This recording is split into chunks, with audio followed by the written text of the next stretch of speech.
السلام عليكم ورحمة الله وبركاته. اللهم صل على سيدنا محمد وعلى آل سيدنا محمد كما صليت على سيدنا إبراهيم وعلى آل سيدنا إبراهيم، وبارك على سيدنا محمد وعلى آل سيدنا محمد كما باركت على سيدنا إبراهيم وعلى آل سيدنا إبراهيم في العالمين إنك حميد مجيد.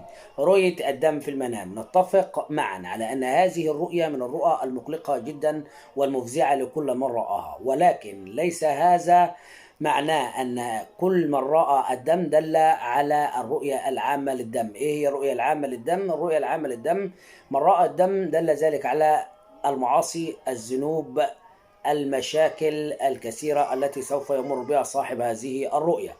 ولكن ليس معنى هذا أن كل رؤى الدم تعبر عن هذه الجوانب العامة، ولكن هناك جوانب خاصة لرؤية الدم تدل على الخير الوفير والسعادة وتغير في حياة الشخص الرائي. السادة المشاهدين، نرجو الاشتراك في القناة، عمل لايك للفيديو، تفعيل زر الجرس. يلا بينا نبدأ الفيديو تاعنا عن الجوانب الخاصة لرؤية الدم في المنام.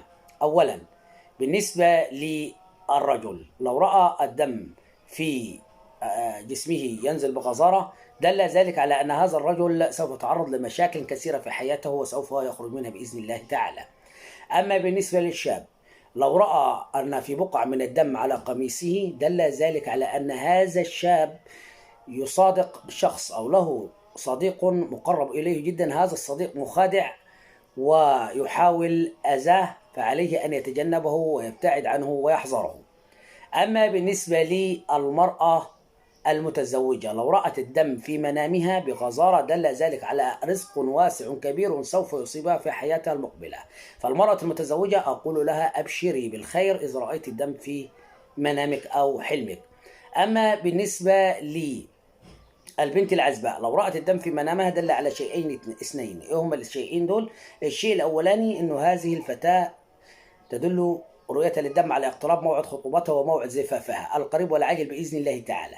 أما الفتاة العزباء أيضا لو رأت دم الأضحية في منامها دل ذلك على أنها سوف تفقد عذريتها إما بالزواج وإما بالاغتصاب، والله تعالى أعلى وأعلم.